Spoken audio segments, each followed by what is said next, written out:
Last time I got notification. Oh, here we are. Yay. We are now streaming on YouTube. So thank you everybody for being here.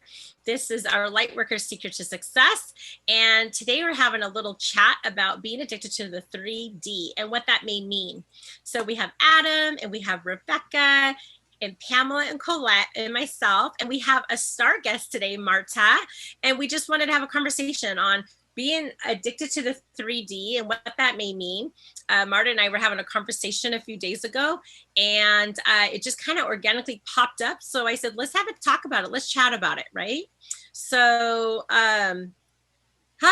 so what does that mean, being addicted to the 3D? So, we've been talking about going from 3D, which is that fear-based, being in control, I don't know what else you want to call the 3D, but moving into 5D, where there's unconditional love, light, joy, happiness. And so why are we so addicted to sticking into that 3D reality? And why is it that some people can't make that shift to the 5D? Does anybody want to respond to those questions? I could talk about it for hours. I know, it's so fascinating. I was like, we got to talk about it. It's so, yeah. So go ahead. If you have some stuff to say, Rebecca, go ahead. And welcome to our channel, Rebecca. You've been away for so long. I know. I had to be away for a while because I had a little accident, but I'm back better than ever. Yeah. Nice to be back. But because I've kind of been laying low, I've been thinking a lot about the 5D as opposed to the 3D world. Mm-hmm. But I think what is going on is I was living only in the 3D world for the beginning of my life because that's all I knew. When you're born into the 3D world, you don't realize there are other dimensions necessarily unless you're very gifted and you automatically start tapping into other dimensions. But then you start, people shut it down and tell you not to do that because that's not how most people live. But it's a lot of work to transition and live mostly in the higher dimensions. But you ultimately get to a place where you realize you live in this world, but you're not of this world. And then you lose your addictions to the 3D world because you realize it's like baggage that just holds you back. And if it's not serving your purpose that you came here for, you just let it go. Mm-hmm. It's not easy. It's a process. It's a lot of work. Well, Rebecca, I'm only laughing because Pamela and I just did an oracle reading, and one of the last cards was "Let it flow." Let it go and let it flow. And it's just so funny you said those exact same words that we were just talking about. We were on the same page. We're in the Yeah, for sure. Yeah. I love that. Well, Marta was talking about when you're in the 3D, you're kind of stuck in the matrix.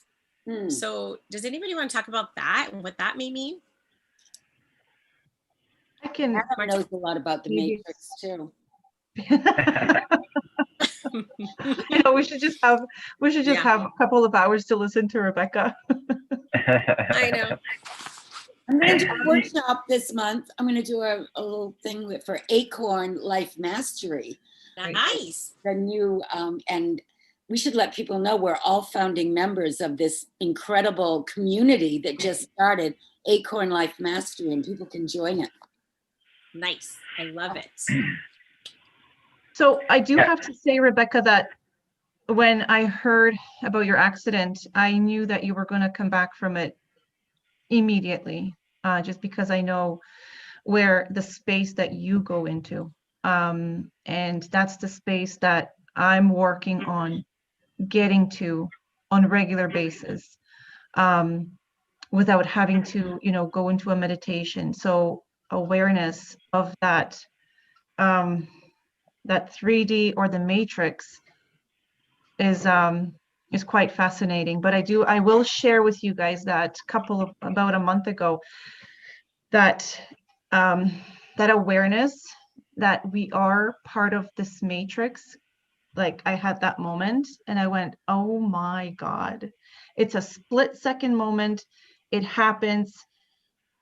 in that moment, I also realized that, you know, when the teachings where people talk about, you know, your brain does not know the difference. It's whatever you feed it.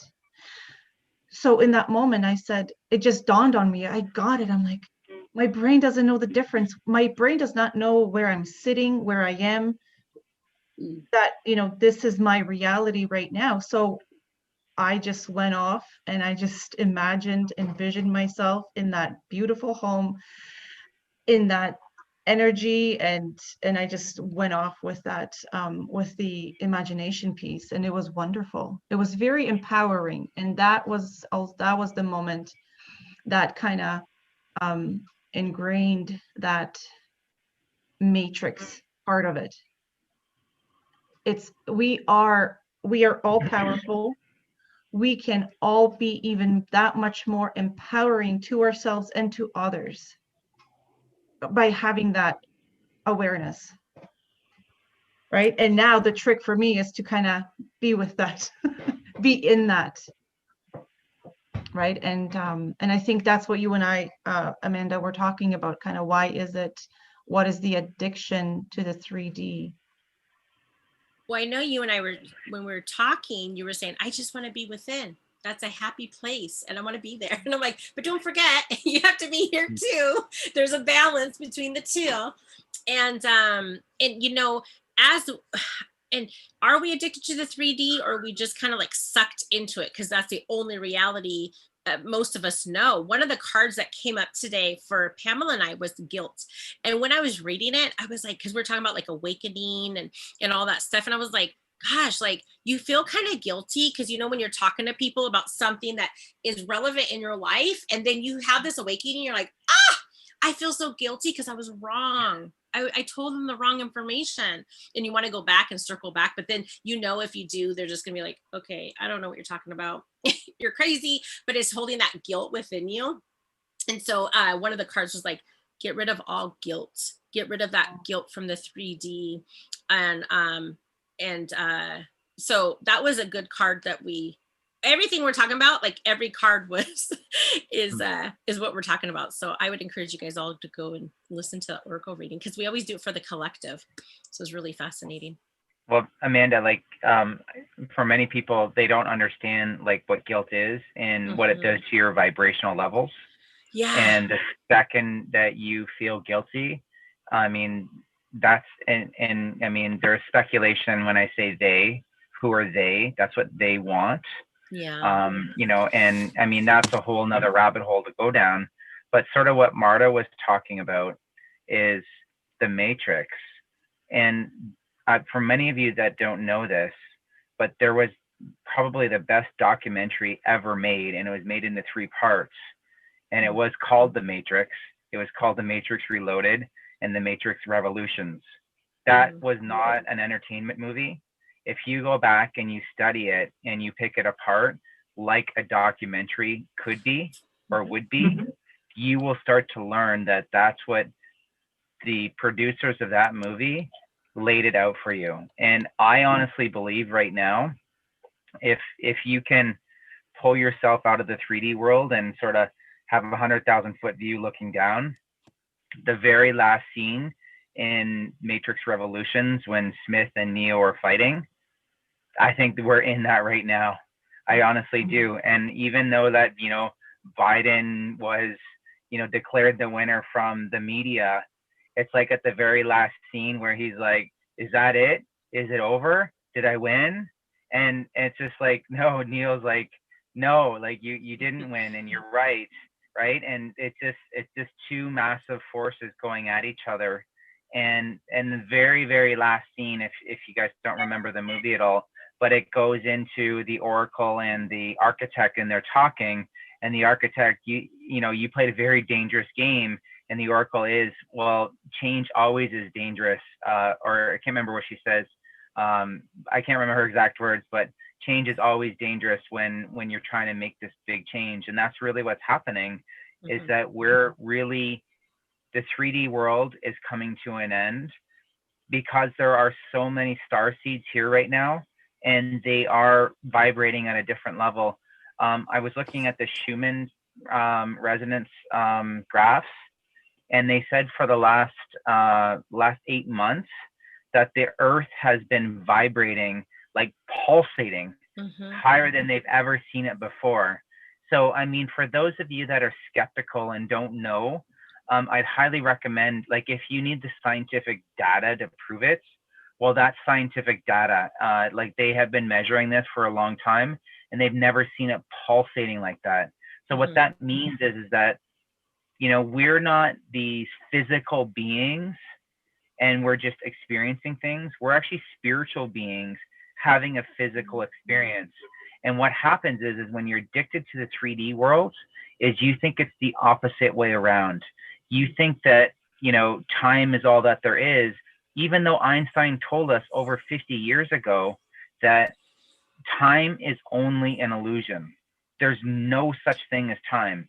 And if you can start to understand that and wrap that in your head, my goodness, you'll realize on how fast and how quickly things can happen, how fast you can manifest things. And that is who we are through and through. And if you know who they are, when I refer to they know this. And what have they tried to do over the last 100 years that they knew we were starting to vibrate at a higher rate? What did they do? They added chlorine to our water. They put chemtrails in the air. They added more poisons in our food. They tried everything they possibly could to lower our vibration so we wouldn't come out of the slavery part that we have been. And, you know, for those of you that don't think slaves are around, we've been in slavery mode for over 2,000 years, when the Egyptians were way back when, and they were building the pyramids. And there's even speculation whether or not it was slavery that built the pyramids, or it was done through a special levitation technology and they were able to mold the rocks a certain way. But I mean, that's a whole other thing. And I don't really know which one it is just yet, but I know that I'm getting closer to the truth. So people are addicted to the 3D world because that's all they know. And if you can just open your third eye by first decalcifying your third eye, your pineal gland, and there's many ways to do it, but stop brushing your teeth with what is it? Fluoride, yes. It would just get away from that. That'll start it. Have your water with no fluoride in it, so try to filter it out. I know it's difficult to do because it's everywhere. Those little things, and start meditating. Like, if you can meditate for half an hour to an hour a day, you'll start to see that material things aren't important anymore. And that's why we're addicted to the 3D world. And they know that we want that. They know that most of us want stuff like that. You'll just realize that the material stuff is just not important to us. It just drifts away. So hope that helps. Well, I love that, Adam. We're talking about vibration. I had a quick little healing session with a girlfriend's best friend, and she's like, Amanda, like, how are you vibrating right now? What's your vibration? I'm like, and I was having her check, because I usually check for myself. And I vibrate at a very high vibration anyway. But she's like, yeah, but what's your what does she call it? Your potential vibration, or your frequency is what she called it. Your potential frequency. And she's like, oh, you're only vibrating at, like, it was like 700 something. She's like, your potential is 3,000. And so she goes, oh, you're a star seed. And I said, I know. So, I mean, it's just fascinating that, you know, all of us healers have all these different tools. And so one thing is she said that I had to, kind of figure out how to raise that vibration. And she said, there's nothing that I have to do. It's going to happen naturally by, I don't know, it's just going to happen naturally by, how I'm being in the world. So, so I would be interested to see how, what we're all vibrating at and what frequency that we're at. Next one. Because that does help you raise the vibration of the world. We're doing our part. As we heal ourselves, then we're healing ourselves, we're healing others, we're healing the world. And it starts with us, right? We have to put our own oxygen mask on first. Yeah, as you guys were talking, a few things were coming up for me, and I can only speak about my own experience and my own addictions to the 3D world. And so for me, like this year has been great, right? With COVID and everything going on. I mean, besides the beach being closed for a month, I was super upset about that. But I mean, like nothing bad happened this year in my life. Thank God, knock on wood. But and so if I turned off the media, if I turned off Facebook, if I just lived in my own world, I was super happy. But then it was like I would look around and see all this suffering and I would feel like the guilt, right? That was the guilt for me personally. For me, the guilt was more like, well, who am I to be living such a wonderful high life and enjoying myself and being happy and swimming and all these people around me like are so miserable. And so I wanted to go back and this like shadow, my hero shadow wants to go save everybody, right? Like, oh, and I think a lot of people who had trauma in their life, in their early life, somehow we became responsible for other people. And I think that's part of the Matrix plan, is to have us all feeling responsible for other people's experiences. But in the 5D, we know that we're not responsible for anybody else's experiences. And so, but it's easy to get, since we're so used to these patterns and these trauma, like these things that we're programmed to do, like be responsible for other people's lives and happiness. It's a challenge to detach from that and get out of that programming for me personally, and I know for a lot of people. So that was coming up for me. And so one thing I just want to share is like, it's okay. It's okay if your life is amazing, I know for me on Saturday when the media announced that Biden was the winner, I was really happy that everyone was so happy. Like everyone was out celebrating and joyous, and it's like they have no idea what's happening. And so you get torn, right? It's easy to get torn between these two realities because like as an awakened 5D person, you see the truth, and then you see people celebrating things that aren't true necessarily, and so it's challenging. And so those were some of just the things that was coming up for me as you guys were talking. It's like I want everyone to be happy, and so yeah, so just detaching from that.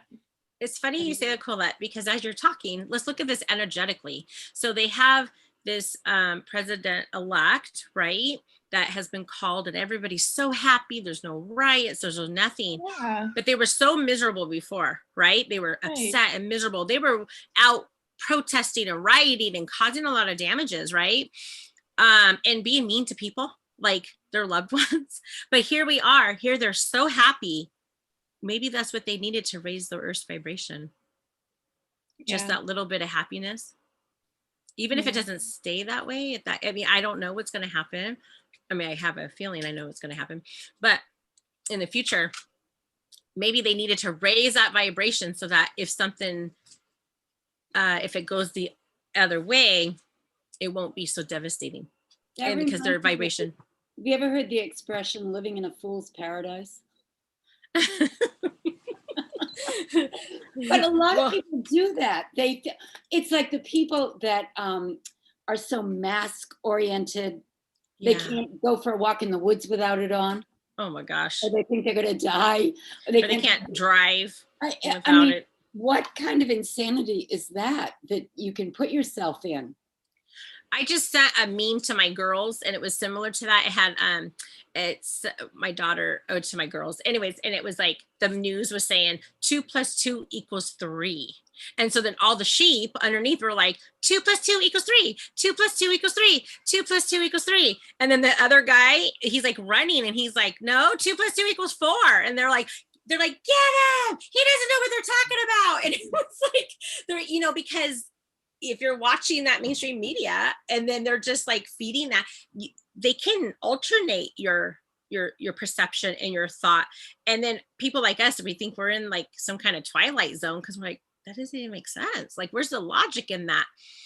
But people get bogged down with the foolery, like you're talking about. Yeah. Yeah.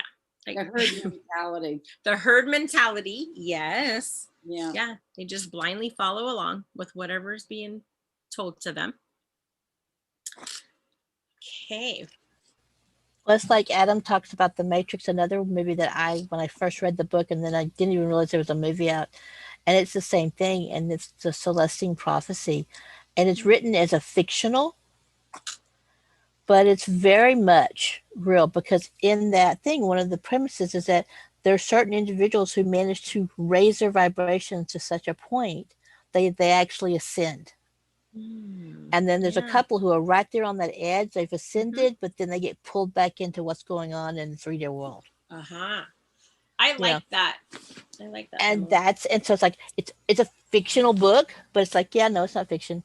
Just most people aren't ready for that kind of thought process. But and I think that's why for a lot of us who are empaths, or we go into places and we pick up on the energy of the location, especially a lot of the old temples and the different places or around ley lines.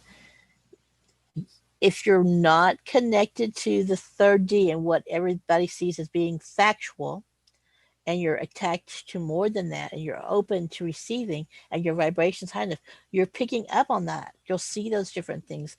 And you'll get that. You'll get and it's things like when Adam's talking about when being able to manifest, a lot of the books who teach people how to manifest, what's the first thing they do? They tell them to manifest something simple, like being able to see a color, or getting a butterfly, or, something like that. So it's a process to get people to realize that they have that innate ability. But for so long, that innate ability has been pushed down.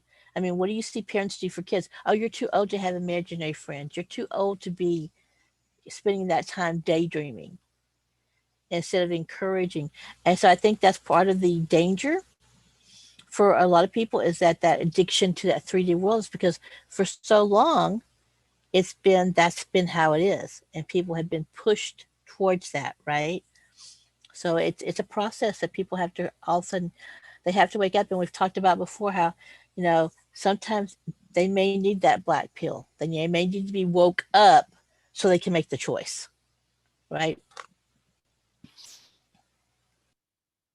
Yeah, and I'm a Silva Ultramind trainer. Jose Silva was the one that figured out you've got to activate the right side of your brain, the right lobe, which is where all the good stuff is. Intuition, tapping into your higher self, other dimensions, getting direction. You can talk to your higher self and find purpose. But it's been repressed by our school systems, the media. Everything trains us to just believe. I love the way they say now, it has to be scientifically proven. But the reality is, intuition is more accurate than working with your logical left side of your brain. And you know that as a theta healer, Pamela. So it's just been repressed in humans. And I think more and more people are starting to activate the right side of the brain, their spiritual sense, and waking up and realizing there's more to life than just living in a 3D prison, the Matrix. Yeah, and one thing I'm noticing is people are even like attacking people. Like when people say, hey, life can be actually really freaking easy and really simple, and you can create whatever you want. Like somebody will be like, oh, you don't know my life. You don't know how I'm struggling. And people are so addicted to that story, of that struggle, of that being like, oh, the world's against me, that if anyone even tries to suggest otherwise, they attack them. Because they'd rather hold on to that story. And why though, right? That's what we're talking about. Why do people want to hold on to the struggle? Because it's like all they know, right? The neurons in their brains just keep defaulting back to negative, negative, negative. They can't even, you've got to meditate and study really positive things to change the neurons into a better way of working, or you'll just default into negative all the time with the people around. I think it also has to do a little bit with comfort zones. right? So what happens is people get so comfortable being in that certain spot that as soon as you suggest something else, well, what if you just meditated? Well, no, I haven't done that ever, so why would I do that, right? And so they just can't get out of that block, because that comfort zone, which is the 3D world, really, when you think about it, you know, and either, you know, if you look around in nature, all through nature, you're either ripe or you're rotten. It's one of those two things. Either you're growing or you're dying, and there's nothing in between. So, you know, people get stuck in that 3D world because they are, like, metaphorically dying inside, slowly, one thing at a time. The great thing about it is all you have to do is recognize it, and you can instantly start to grow again. And there's a lot of easy things to do. Like, I mean, what I do is I listen to a podcast called Rascal Radio. I pay $1 a day for it. It's awesome. It gives me so much motivation, gets me thinking, gets me growing, and I just start moving forward one day at a time. I can't remember who said it. I don't know if it was Bill Walsh or someone said, just get better by 1% a day. And you think about where you're going to be in a year from now. 1% a day is like nothing. Like, that's so easy to do when you break it down like that. And what does that mean, getting better by 1% per day? You know, Colette, you said it perfectly. Is you know, what is the 3D matrix? What is that? Why are we so addicted to it?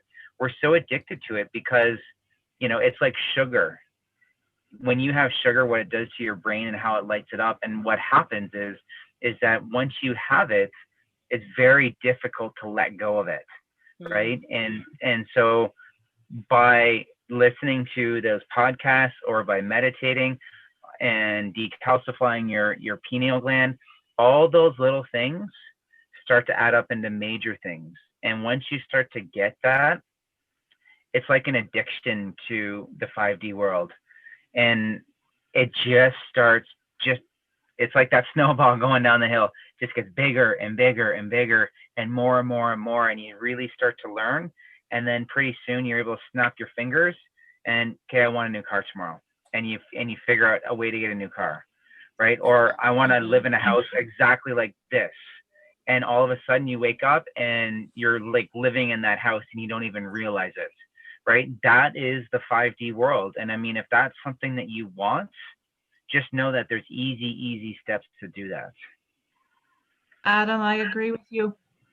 And Rebecca, in regards to rewiring your brain, sometimes all we have to do is just possibly take a different route to work, because our brain then will think differently, right? Those are the most simplest, easiest things to start rewiring our brain. And I've also been listening to Rascal Radio, and you know, there's for me right now, there is no better feeling but to listen to someone, or be, you know, have a conversation like this, and just to be inspired from within. And right away, the neurons, you can just visualize the neurons are just kind of, you know, on fire.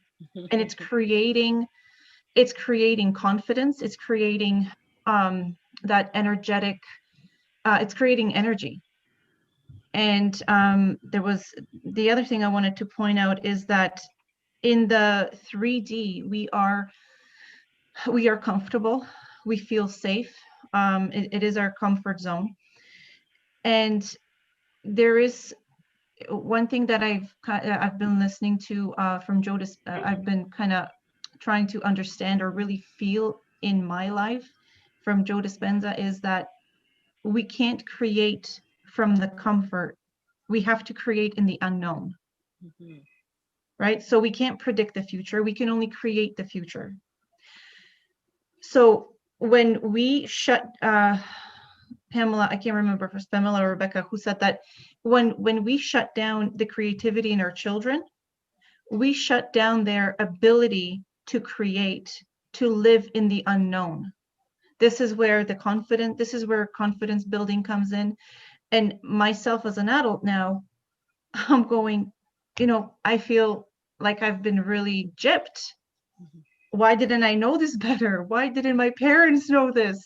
Do you know what I mean? Which is, I think it's a very common common feeling with people who kind of get back on their path, because that's it. The inner confidence is just such a beautiful thing. It's addictive. You want more of it. Once you get it, you just want more of it. So you're moving towards something that's good, that feels good, rather than running away from something that feels bad. Mm-hmm. Right. There's And a there difference in is that. a difference in that energy. Mm-hmm. Yeah, Marta, I love that. And for those of you that have read Outwitting the Devil, what Marta is talking about by just taking a different route to work, that's called hypnotic rhythm. So what happens is that you get into a hypnotic rhythm by following a routine, and you need to look at your routine and ask yourself this question: is what I'm doing on a day-to-day basis getting me closer to my goal? If you even know what your goal is, because that's pretty much what Marta was saying, is that, when we're kids, we're dreaming, we're creating all these, crazy things. And then mom, dad says, stop living in a dream world and, start getting into reality. Yeah. Well, I don't know about you, but if you start looking at the reality that some people have created on this earth, it's not the greatest. So, first get a goal, get a vision to start breaking hypnotic rhythm. If you don't know and you haven't read that book, it's chapter 8. It's probably the most well laid out way of breaking hypnotic rhythm and to get through hypnotic rhythm and to create hypnotic rhythm for you, to benefit you, to allow you to move forward. Even if it's 1% a day, you'll realize on how fast it will actually change for you.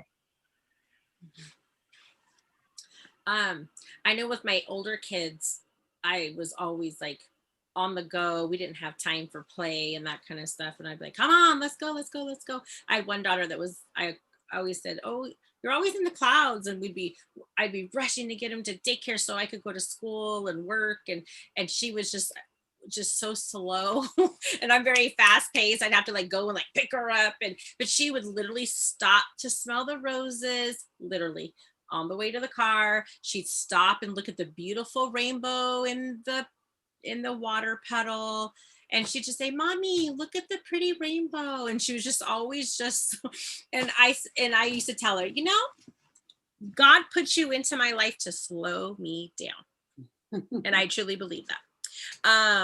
But with the younger kids, they do a lot of play, and they use their imagination, and they'll come to me and they'll say, they'll pretend like, one of them is the mom and one's the kid, or one's the police officer, one's like the one going to jail, and I have, and it's just role play, and they love it, and then they bring me into it, and I just play my role, whatever it is, and sometimes I have to be the kid, and I'm like, okay, well, mommy, you got to figure out what's for dinner because I'm starving, and so it's just fun, and they love it because then they get to play like a different role in our life, and so anyways, and I like to just each time we play, it's a little bit different, but it helps them, even if they're playing like if one of them's like a police officer and they're arresting the other person, they have to explain to me, well, what's going on? And usually like I'm the mom of the person that's going to jail, and I'm like, what's going on in this? And then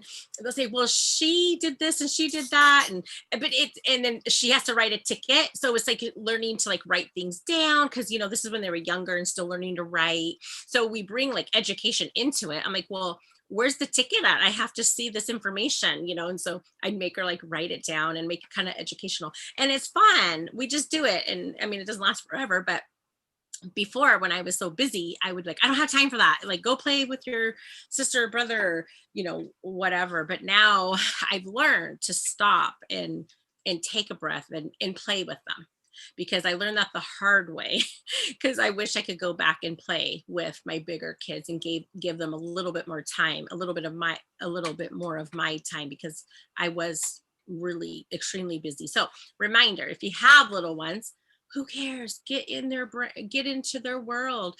My grandson, he loves dinosaurs. He's a dinosaur 24/7. Rawr, and he has all these dinosaurs. And I asked him today, what's your favorite color? Well, I was asking the girls what their favorite colors were.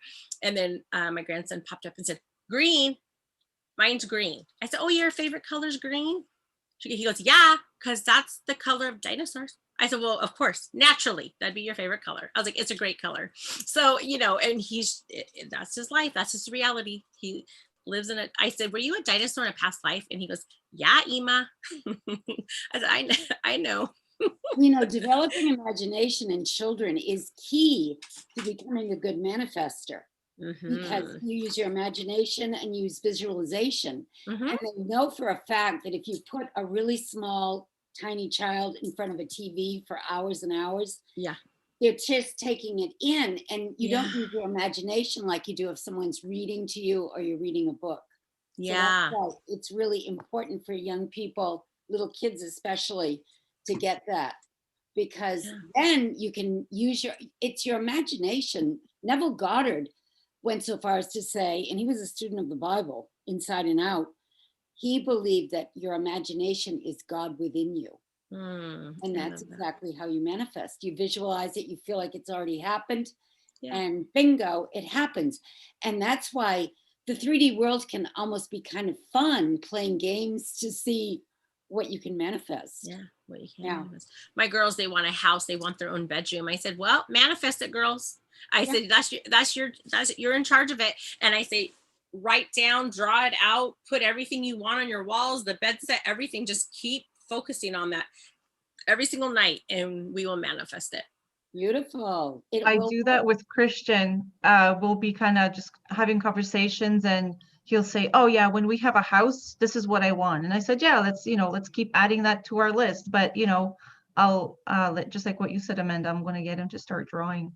And in regards to kids and creativity, Amanda, you said that your older daughter was put here on earth for you to slow down, and Christian for me is here so that I can tap into that, my own creativity, because we think that it's just easy for me. I thought, oh, what's the big deal? Be fun, have fun, and be creative with my son. It was challenging because as an adult, I had to learn how to get into that space of fun, playfulness, not think about my, responsibilities, dinner, money, job, did I do this right? Did I do that right? It took a little bit of practicing. I forgot how to do that. And I know, and I feel the difference when I'm really present with him. The play is very different, and he feeds on that in a much more not sufficient way, but he gets it. And when I'm only there with him kind of half and half, he's not satisfied. Right. So it's kind of, you really have to be in that space with them, and it's fun. Well, my boys are very high vibrational beings, very much so. They're actually faster than I am. I mean, if you can believe that. And I remember when my son was in daycare, he must have been like 3 or 4. And I said, but I have to go home and I have to cook and I have to clean. I have to do all this stuff. And then I have to give him bath and get him ready for bed. And we got to do it all again tomorrow. And the daycare owner said, Amanda, the dinner can wait. The dishes can wait. When you get home, I don't want you doing anything except spending at least 10 minutes with them, because kids only want like 10 minutes of your attention. Then they're off to doing something else. But if you just stop and you're present with them for 10 minutes, then, it works out really good because their needs are being met. She goes, and then if you just meet their needs, they'll go off and then you could do all the other stuff. But I learned that early on in life, like the dishes, who cares about the dishes? They're going to be there tonight or tomorrow or whenever I get around to do them. Like they're not yelling at me. They're just sitting there. So I just, and I've taken that advice this whole time.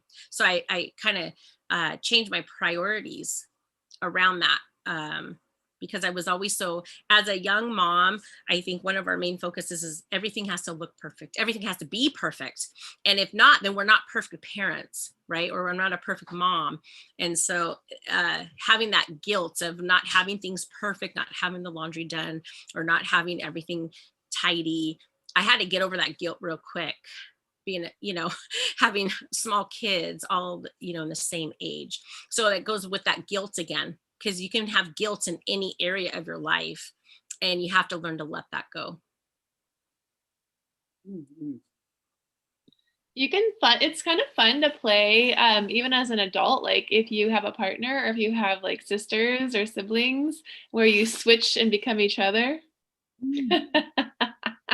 Because that's kind of actually kind of healing too, because then you get to see like how they see you and kind of poke fun of it. So it's kind of a fun game that I suggest you play with people, where you switch roles. So you don't have to have little kids to still play and use your imagination and pretend. So yeah, just wanted to add that. Yeah, thanks for that, Colette, because I know that technique is also used in therapy. Yeah. But to make it fun, I think is a lot better.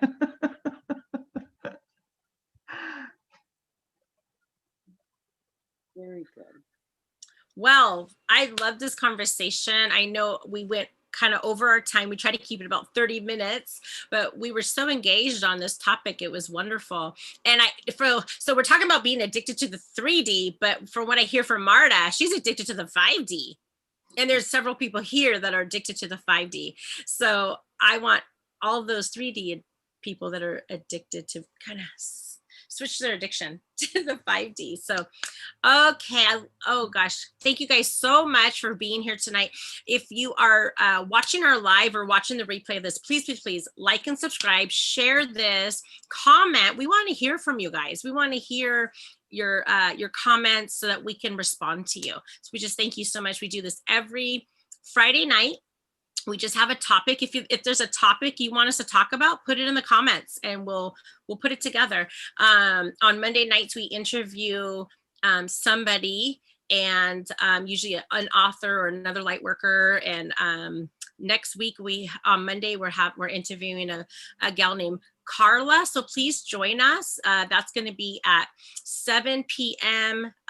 Eastern time and 4 p.m. Pacific Standard Time. So we hope to see you guys all there. And we thank you so much for being here. And thank you again, Marta, for joining us tonight.